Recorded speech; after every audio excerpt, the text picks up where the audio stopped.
Good morning. I'm Kieran Casey. This is the Irish Inquiry, and you're looking at Breathing for Life, a program that wants to make you breathe a better life. I looked for quotes, and I found a really nice one by a guy called Amit Ray, who's written a book called Mindfulness, Living in the Moment, Living in the Breath. And he says, each moment, breath is nourishing millions and millions of cells in our body. Listen to its language, interpret its words, and enter into the mystery of life. So with that thought, we're going to proceed. Our guest today is Brian Morrison, a Belfast native who is now living in Birmingham. Brian is an accredited Wim Hof instructor, but he also has many other breathing techniques for stress reduction, dealing with trauma. So welcome, Brian. Good morning, Kieran. Thanks so much for a wonderful introduction. Yeah, I've never been called a Belfast man living in Birmingham before. Great to have you here.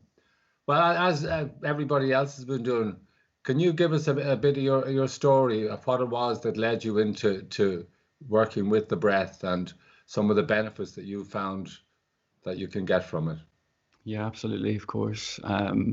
Beautiful quotes. By the way, I really love that description of the cells opening up. It's something that I talk about whenever I'm guiding people into their breath. And for me, one of the incredibly important things about breathing or having an understanding about what breathing is about that connection back into the body. And as a society, we're becoming more and more disconnected from our body, and that disconnection is ever increasing. We're always kind of looking at external issues rather than sending things in internally, and that was part of my journey, really. So my journey into breathwork sort of stems from two paths. I have a background in visual art, excuse me. And I've been teaching fine art for a number of years. And in that process, I was kind of exposed to lots and lots of young people over the years. And what I started to notice was that over the years, I could see literally the kind of increasing rates of anxiety amongst these young people. And in a fine arts and a photography, one of the things that I teach context, we do a lot of talking, we do a lot of seminar discussions and these sort of things.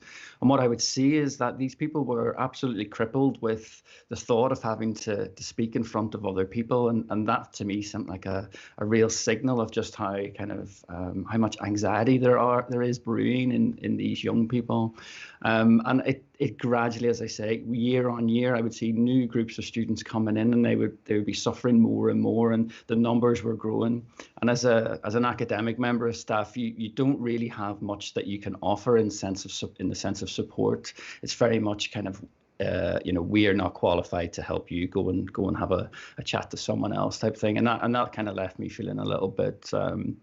A little bit empty inside, and really it sort of started a journey for me to try and find out what was possible for trying to support these young people. And then that journey kind of sort of crossed paths, if you like, with with my own journey, because as soon as I started to go out and look at what was available for helping people dealing with anxiety and stress and these sorts of things, I started then having to really question my own relationship with my own stress, my own anxiety, the own things that had happened in my own life that had affected me and affected my ability to deal with the world and everyday exchanges. So I kind of went down the traditional routes, kind of looking and exploring and researching specifically psychotherapy, CBT, these sorts of things. And that led me down this path of research. And as a kind of an artist and an academic, I tend to kind of dive headfirst into research to try to understand things and get a clear kind of perspective and a picture on what is going on in the world. So I kind of started to read a lot about various psychotherapy techniques and what was happening in the brain and how this was changing or altering the way that we were perceiving the world or how we were reacting to certain situations. And one thing that I sort of came to, one conclusion that I came to after a kind of period of research into psychotherapy was that this therapy, whilst is can be incredibly life-changing, it can be incredibly helpful for people to understand the things that have happened to them in their lives and how that it makes them act. But it seemed to be that I was being brought back to the same conclusion, that it sort of had a limit. Psychotherapy, this sort of cognitive brain thinking, talking type therapy had a limit, and that people often got to that limit and then sort of become stuck, and that they couldn't really get past this certain point. So they were still either being triggered back into their anxiety, or things that were happening in the world were kind of taking control of them or overwhelming them, that type of thing. And this is kind of well documented in lots of psychotherapy discussions, really. And the thing that it led to, and again, this is my own experience, was that because we are become separated from our body and we're spending lots of times in our head and looking externally, the issues that lay deep inside our kind of our mind and our body, our psyche, were physical, and that you could do all the talking in the world, but unless you were addressing some of the physical components and revisiting the body in some way, that it's very unlikely that you were able to kind of deal with or release the traumas, the stresses that you've had in your life. And this became very, very interesting to me. So in my art practice, I make work about the body and how it exists, and kind of how it relates to the world and how we use it and all these sort of things. So to discover this idea that actually stress is carried physically in the body, past traumatic events are carried physically in the body. This was a real revelation for me. And I came across a very popular, well-known book now, and again, very popular in the art world for whatever reason. It became popular. It's not an art book. It's a book by a Dutch author called Bessel van der Kolk, which is The Body Feels the Score. And essentially what he proposes in this book is that we literally retain stress, trauma, anxiety in the physical tissues of the body, something called myofascia, which are these kind of sticky-like substance in between the muscles and the tissues. And what happens is that when we're stressed, when we're anxious, when we've experienced some traumatic event in our life, this, unless we do something to get it out of our bodies, to release it from our bodies, it starts to build up. So essentially all of the muscles start to become stiff, they start to become sore, and literally we experience, emotional stress in our physical bodies. That's a very, very interesting point. The American writer Jane Roberts, she passed away in the 80s. A lot of her writing concerns the nature of belief and how our beliefs actually create the life that we live. So, I mean, my understanding of stress is that events that actually cause it will actually form beliefs within each one of us. So we hold on to those beliefs. We then project them forward into the future. This is the filter that our individual lives are colored by. And according to Jane Roberts, that these beliefs and these traumas, and in fact, they actually prevent us from expressing the spontaneous precision of our own instinct, which I think is an amazing expression. Wow. And listen to what you're saying. This is what you would hope, I think, for everybody, that they can express that spontaneity of their own being.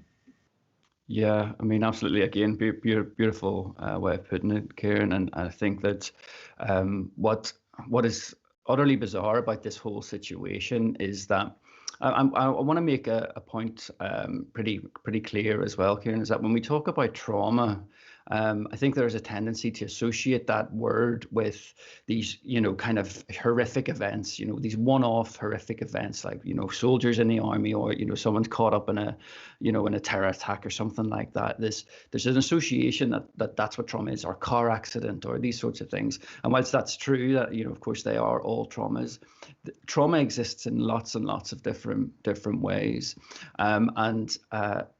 There's a thing called the ACE test. It's called the Childhood Adversity Test.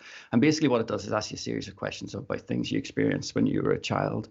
And they carried out this test I think it was in the 70s.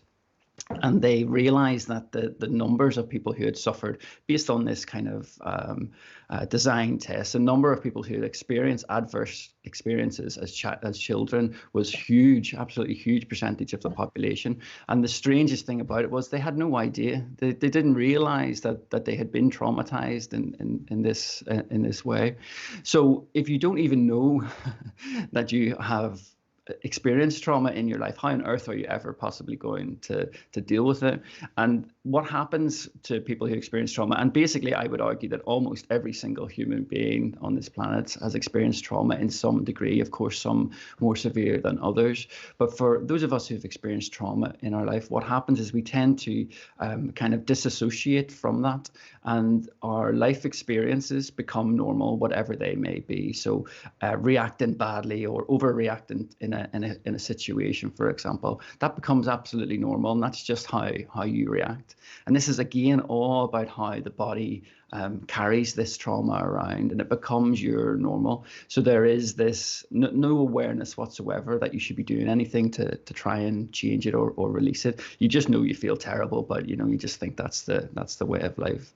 So and this what was the trigger that kind of made you look at breathwork as being a solution to kind of dealing with the effects of this enduring trauma within each individual? How did you get on that particular path?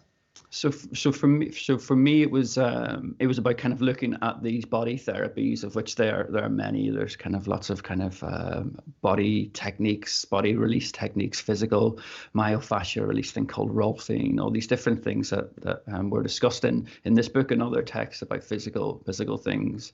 But one thing kept coming up, and it was this idea of breathing and breath work. And I'd always really associated breathing exercises as being these kind of one-off things you would do in the moment whenever you were stressed, and like I never thought of it as a practice or something that I could do. I mean, I never really thought about it in any great detail anyway. I mean, breathing is that thing that happens automatically, so unless there's something going wrong with it, we tend not to really pay much attention to it. So that it kept coming up, this idea of breath work, this term breath work, which seemed different to breathing exercises. So I started doing continuing on with this research, and this led me to Wim Hof, which arguably is kind of the man who's done more for breath work than anybody else. He's certainly the most well-known practitioner. Of course, he's famous for being the Iceman and completing all of these Guinness World Records related to cold exposure, and that is an incredibly powerful modality in itself. But he's also the person that brought breathwork to the mainstream, essentially. So this idea that breathwork is a separate thing in its own, that it's not just about a kind of completing a series of exercises. It's about a committed, regular practice. So when I seen Wim Hof and I seen the things that he was doing, I was immediately intrigued, as I think most people are whenever they see him, especially now as a 60-year-old man. He's still doing these things. But I was immediately intrigued, and I kind of, he has an online course, and I just started this course with him. And I don't really remember the start of it or anything like that. But what I remember is probably about 3 or 4 weeks into the online course that he was doing, and we do these deep breathing exercises. I was doing them every morning, and I remember there's a deep breath in, and then a breath out, and a retention. You hold your breath for a period of time, taking a big deep breath in, and I remember just literally leaving my body. I remember just being like, oh my God, what is this? And I've had a bit of a misspent youth, Kieran, and I had never experienced a feeling like this before. And I thought, my God, what is happening? What is this? What is going on? So that was the immediate, the tipping point for me. And then I had the tipping point for me to go and kind of, invest more and more time into this as a practice, which led me to becoming an instructor. But what the absolute confirmation was for me was that it wasn't just that single moment that I had, this awakening, if you like, of like, oh my God, this is what the breath can do, what is going on. But what I had noticed was much later down the line, and it was much more subtle and it was much more impactful for me, was that I had a really stressful day. A number of things had happened, had gone wrong that day, it's just small things, nothing major. And I was driving back from a studio, and someone, drove out in front of me. And on a stressful day, that is the thing that would normally just tip you over the edge. And it didn't, and I was like, oh God, what a, silly man or whatever. And I got home and that was absolutely fine. But when I got home, I realized that, hang on a minute, that would normally have absolutely sent me over the edge. Why is that? And I started to chart back the days and plotted all of those other days where stress had been occurred in my day, and had realized that I hadn't been reacting in the same way as I once did. So something had changed. Physiologically, emotionally, mentally, something had changed, that I was not reacting in the same way. The stress was not sort of taking a hold of me in the way that it once was. And the only thing that I could put that down to was the breath work and the breathing and this regular practice. And it is that has literally changed my physiology. It has changed my relationship to how I manage stress, how I manage anxiety. And it is allowing me now to teach other people how to do that very thing. Brilliant. As Jane Roberts would say, that you have definitely changed the belief. Well, in a couple of minutes now, we're going to be going over to the private room for your demo. Anybody who'd like to join in the demo, if you can look at the comments, there's the pinned comment at the top with a link where you can apply to join the demo, or also at the video description beneath the screen here. You can also, there's a link there, so you can click on that, enter in your details, and you'll be able to get into the private room. So Brian, before I hand you over or hand everybody into your tender loving care, just a quick rundown of what you're going to be doing this morning. Yeah, so what I'm gonna, my aim is that obviously, one of the things that I do as part of this journey into breathwork is I set up a company called the Breathing Project. And really its aim is about to try and demystify some of this stuff, really. And it's specifically, I'm really interested in demystifying this idea of meditation and stillness and all these sort of things, because this can be a thing that for many people is really difficult to get their head around. I'm not a Buddhist, I'm not Zen, I can't just sit still, these sorts of things. And actually most people can, they just haven't been given the right direction or the right, they haven't found the right way to approach this trying to get into stillness. And what's incredibly important as part of this process is that you're able to bring yourself into your body. So I do these weekly sessions set to music, and kind of it's an immersive experience where it helps you just get into your body and calm everything down and allow yourself to be still through using the breath.